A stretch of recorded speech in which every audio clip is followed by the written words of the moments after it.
Good morning. Wow, there's a whole lot more people here than I expected. That's amazing. I'm glad you're all here. I thought we'd have sort of a very slim crowd this morning.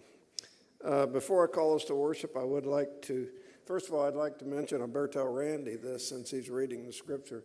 It'll be the first 7 verses of chapter 3, not the first 14. Okay. And now who's to say that you can't teach an old dog new tricks?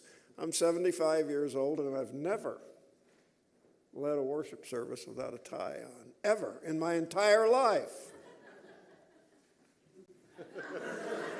What can I say?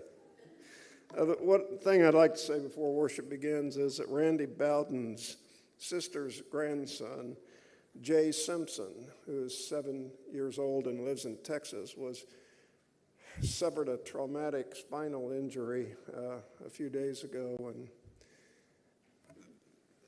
he's had a lot of medical procedures since. It's unlikely that he'll ever walk again, and so let's keep Jay Simpson, the 7-year-old boy, and all of the extended family in our prayers. That's just such a tragedy. So, and we'll continue to pray for advances in medicine that could perhaps allow him to regain use of his legs. But let's keep him in our prayers, Jay Simpson. And I think, let me see if there are any other announcements. The only other announcement I can think of is that we won't have the choir today. We had accompanists. By the way, thank you, Janet, for filling in, and Julie. So the choir won't be singing today. But serendipitously, they weren't in the bulletin anyway. So, okay, if we'll be called to worship.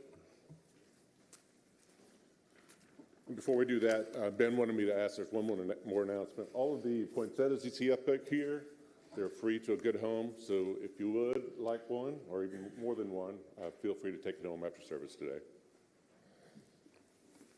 If you'd stand and join me in the call of worship found in your bulletins.